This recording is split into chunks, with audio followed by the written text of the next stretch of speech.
Are back with another chapter. इसमें हम लोग खान अकेडमी के कंडक्ट किए हुए टेस्ट के बारे में डिस्कशन करेंगे, जिसमें उन्होंने 180 MCQs का टेस्ट कंडक्ट किया था, जिसमें MD कैट के कोर्स के मुताबिक ये टेस्ट कंडक्ट हुआ था। इसमें बायोलॉजी, फिज़िक्स, केमिस्ट्री और इसके अलावा जो लॉजिकल रीजनिंग और इंग्लिश के सब्जेक्ट जैसे सब्जेक्ट्स थे ये कंडक्ट हुए थे। खैर, हम इसकी की को डिस्कस कर लेते हैं। तो बेसिकली यहाँ पर इसमें हमारे पास MCQs है कि वोकल कॉर्ड्स अकर इन, तो बायोलॉजी के पोर्शन है। वोकल कॉर्ड्स जो है इट इज अकर्ड इन लिरिंग्स। क्यों? क्योंकि वोकल कॉर्ड्स को वोकल फोल्ड्स भी कहते हैं या वॉइस बॉक्स भी कहते हैं। ठीक है। The number of respiratory zone in human. Respiratory zone क्या होता है कि ये जहाँ पर एक्चुअल गैस एक्सचेंज होती है, यानी एल्वियोलाई की बात हो रही है। ठीक है। और इसके अलावा they are basically 3 number. Next है which one of the following conducting zone of respiratory system. तो कंडक्टिंग जोन में बेसिकली क्या होता है कि ये पार्ट होता है रेस्पिरेटरी सिस्टम का, लेकिन ये जो है यहाँ पे गैसेस एक्सचेंज नहीं होती, तो यहाँ पर ये बेसिकली टर्मिनल ब्रोंक्यूल्स जो है इसकी बात हो रही है। ठीक हो गया, क्योंकि जो बाकी के ऑप्शंस हैं ये कंडक्टिंग जोन में आ सकते हैं। सॉरी, जो हमारे पास ऊपर जो जोन डिस्कस हुआ था ना, रेस्पिरेटरी जोन, उसकी बात हो रही। अच्छा, during respiration diaphragm and external intercostal muscles contract. ठीक है, ये इंटरकोस्टल मसल्स जो होते हैं और डायफ्राम जो होते हैं ये कॉन्ट्रैक्ट करता है ड्यूरिंग रेस्पिरेशन। नेक्स्ट है हमारे पास during inspiration in diaphragm contract and flattens. ठीक है, डायफ्राम का वही वाली बात हो रही है कि डायफ्राम जो है वो कॉन्ट्रैक्ट करता है। नेक्स्ट है कि respiration occurs in the presence of oxygen. तो ऑक्सीजन की प्रेजेंस में जो रेस्पिरेशन होती है उसको हम लोग एरोबिक रेस्पिरेशन बोलते हैं, और अगर वो in the absence of oxygen हो तो उसको एनारोबिक बोलेंगे। नेक्स्ट है हमारे पास which one of the following statement is correct. हमने करेक्ट स्टेटमेंट बतानी है, तो यहाँ पे जो हमारे पास ये वाला ऑप्शन है, inspiration is an active process, this was correct. Next is the right bronchus is divided into. तो राइट ब्रोंकस जो है ये 3 ब्रोंक मजीद जो है वो उसके अंदर ब्रांचेस के अंदर डिवाइडेड है। ठीक है, और वो कौन कौन सी होती हैं? वो राइट प्राइमरी होती है, सेकेंडरी होती है, मतलब 3 सेकेंडरी होती हैं। ठीक है, और इसके अलावा यानी बेसिक जो है वो 3 ब्रांचेस होती हैं इसकी।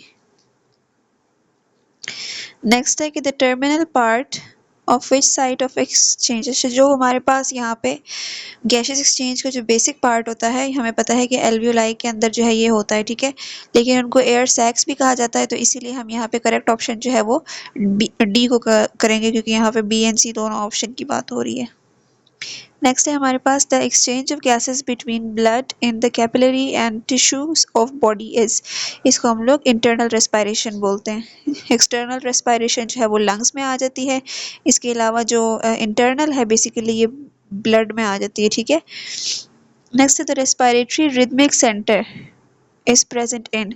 तो रेस्पिरेटरी रिदमिसिटी जो सेंटर होता है it is present in the medulla. Medulla control करता है ब्रीथिंग रेट्स को। Next the rate of depth of respiration is controlled by. तो कंट्रोल कौन करता है? पॉन्स कंट्रोल करते हैं इसको। ठीक हो गया। नेक्स्ट है the process of expiration is a passive process. ठीक हो गया। नॉर्मल एक्सपायरेशन जो होती है वो पैसिव होती है, इसके अलावा जब एक्टिव एक्सपायरेशन की बात होती है तो यहाँ पे फोर्स्ड ब्रीदिंग होती है। हमारे पास नेक्स्ट MCQs है 15। Respiratory system contains dash organs. Respiratory system के अंदर टोटल जो है वो 7 ऑर्गन्स होते हैं। ठीक है, structure of nose consist of dash nasal bones. 2 किस्म की बोन्स होती हैं, जिसमें यहाँ पे नेम तो खैर यहाँ पे नहीं गिवन। ठीक है, लेकिन जो भी है यहाँ पे 2 बोन्स होती हैं। Dash types of tissues form fibrofatty tissues. अच्छा, यहाँ पे हमारे पास है कि बेसिकली कितने टाइप्स ऑफ टिश्यूज जो होते हैं वो फाइब्रोफैटी टिश्यू को बनाते हैं। तो यहाँ पे 2 टाइप्स होते हैं। ठीक है, जिसमें एडिपोज आ जाता है और एरियोकुलर आ जाता है। ठीक है, एरियोलर जो हमारे पास है। Upper end of pharynx is, upper end जो होता है फेरिंक्स का दैट इज वाइडर। ठीक है, वाइड होता है ये। The posterior most inferior region in the pharynx is. तो इसमें हम लोग इसको लेरिंगोफेरिंक्स भी बोलते हैं और सब फेरिंक्स भी बोलते हैं, तो इसीलिए हम लोग इसको बी एंड सी ऑप्शन को दोनों को करेक्ट करेंगे, तो यानी डी ऑप्शन है। Lower and of pharynx is located at the level of. Six cervical vertebra, ठीक है। लोअर एंड ऑफ फिरिंग्स जो है ना बेसिकली ये सिक्स सर्वाइकल वर्टिब्रा के अंदर प्रेजेंट होता है। नेक्स्ट है कि फ्रॉम लोअर पार्ट ऑफ फिरिंग्स, फिरिंग्स के लोअर पार्ट से ओसोफेगस तक जो होता है इसको बेसिकली हम लोग क्या कहते हैं, इसको हम लोग पोस्टीरियरली जो है ये कहा जाता है। नेक्स्ट हमारे पास एमसीक्यूज हैं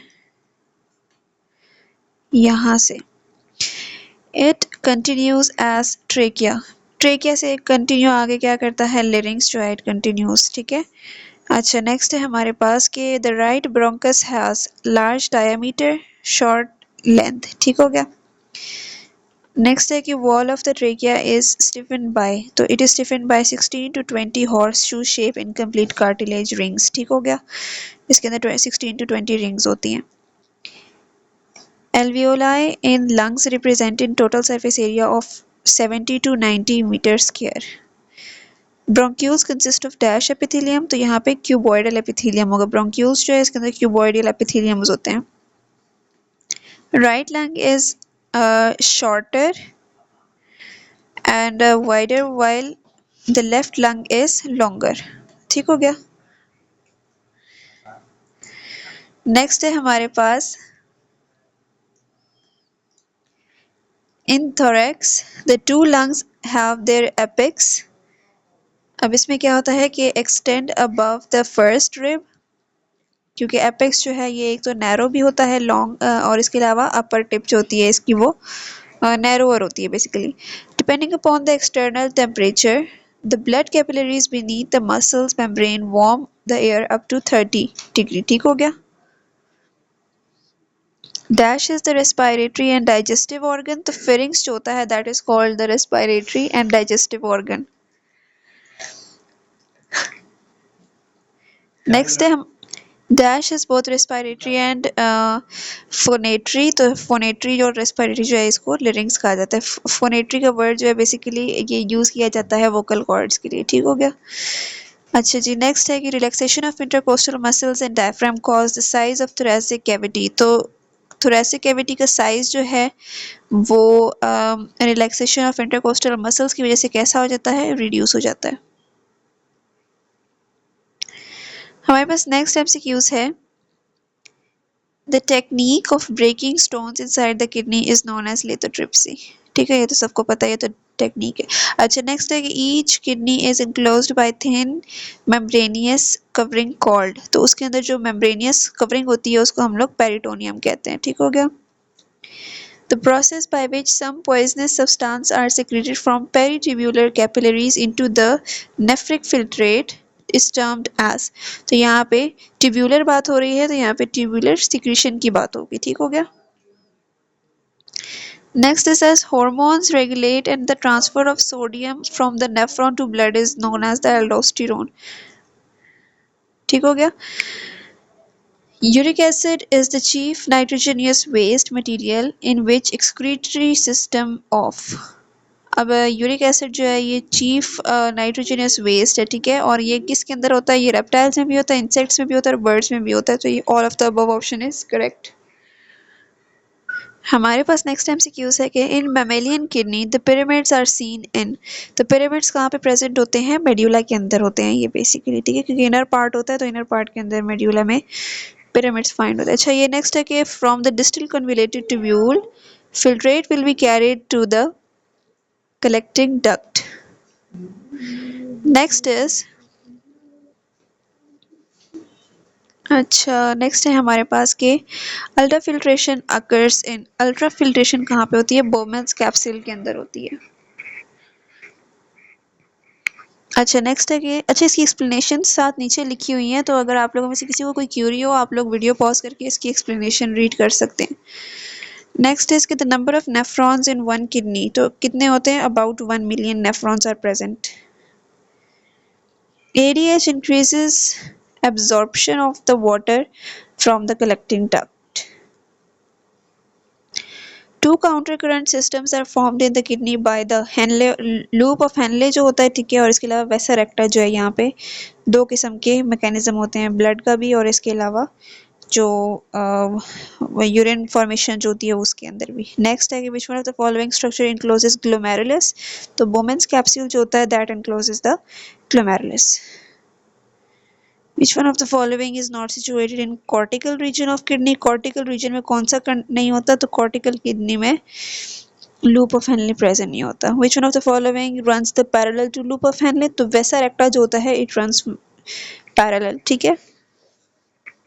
ग्लूकोज इज मेनली रीअब्सॉर्ब्ड इन, तो ग्लूकोज जो है ये बेसिकली प्रोक्सिमल कन्वलेटेड ट्यूब्यूल के अंदर जो है रीअब्सॉर्ब किया जाता है। नेक्स्ट है कि part of nephron impermeable to salt is, तो it is the descending loop of Henle. Next is the what is the most common type of kidney stone, तो calcium oxalate is the major type. Which one of the following foods should be limited to prevent calcium oxalate to the kidney? तो यहाँ पे leafy green vegetables भी हो सकती हैं और इसके अलावा फूड इन हाई ऑक्सलेट जैसे स्पिनच और नट्स, तो ये भी हो सकता है, ठीक है। अच्छा, नेक्स्ट है हमारे पास कि which one of the following is not common cause of chronic kidney disease, so urinary tract infection is not the common disease. Which one of the following is most common treatment for ESRD? so dialysis and kidney transplant जो है ये दोनों इसके treatment में use किए जा सकते हैं। Which one of the following is not included in the excretory system of humans? so this option A is correct. Where are the kidneys situated? so they are situated between the last thoracic and third lumbar vertebrae. What is the average weight of human kidney? It is about 120 to 150 grams. Next है कि जी through which one of the following nerves blood vessels enter the kidney? तो हीलम जो हमारे पास होती हैं इसके through होता है, ठीक है। How many parts of nephron is divided, तो नेफ्रॉन्स जो है वो 2 पार्ट्स में डिवाइडेड होता है। नेक्स्ट है कि the dash is the point where 2-3 major renal cycles is joined together, तो renal pelvis जो होता है ये join करता है। नेक्स्ट है कि the counter current multiplier जो है ये कहाँ पे मैकेनिज्म अकर करता है? ये लूप ऑफ हेनले के अंदर अकर करता है, ठीक है। Osmoregulation aldosterone primary act as which of, अच्छा ये डिस्टल ट्यूब्यूल के ऊपर डायरेक्ट काम करता है। Which one of the following structure in nephron is primarily responsible for filtration of blood? So glomerulus is basically responsible for the blood filtration. Next is which part of the nephron is impermeable to water at normal conditions? So ascending loop of Henle is responsible. अच्छा, which structure in the nephron is responsible for majority of glucose reabsorption? PCT जो है हमारे पास यानी proximal convoluted tubule, it is responsible. Which ion reabsorption is directly regulated by aldosterone? Sodium ions. Which type of nephron is more important for producing concentrated urine? यहाँ पे हमारे पास जो juxta मेड्यूलेटरी जो हमारे पास नेफ्रॉन होते हैं ये रिस्पॉन्सिबल होते हैं, ठीक है। Which hormone causes increased sodium retention and potassium excretion in urine? तो aldosterone जो है ये रिस्पॉन्सिबल होता है। Okay, which kidney structure drains urine into renal pelvis? It is the collecting duct. Which part of the nephron primarily responsible for the reabsorption of bicarbonate ions? So PCT again ये responsible होता है। Next है हमारे पास which nephron process moves substances from blood into filtrate? So this is the secretion which is responsible. Which nephron structure is impermeable to ions and water? तो ये जो collecting duct है हमारे पास ये ions और water है without hormonal influence, ठीक है। The structure that stores urine temporarily is urinary bladder.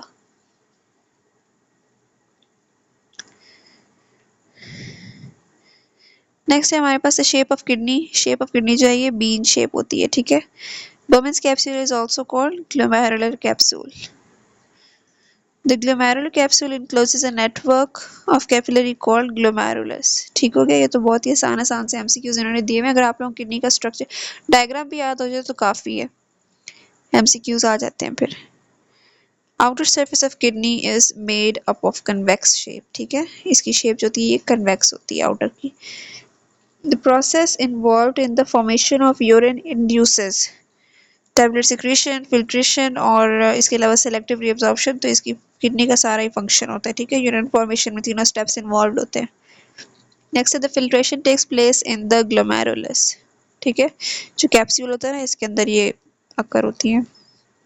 Inner surface of kidney is concave, outer जो है वो कन्वेक्स है, इनर जो है वो कनकेव है।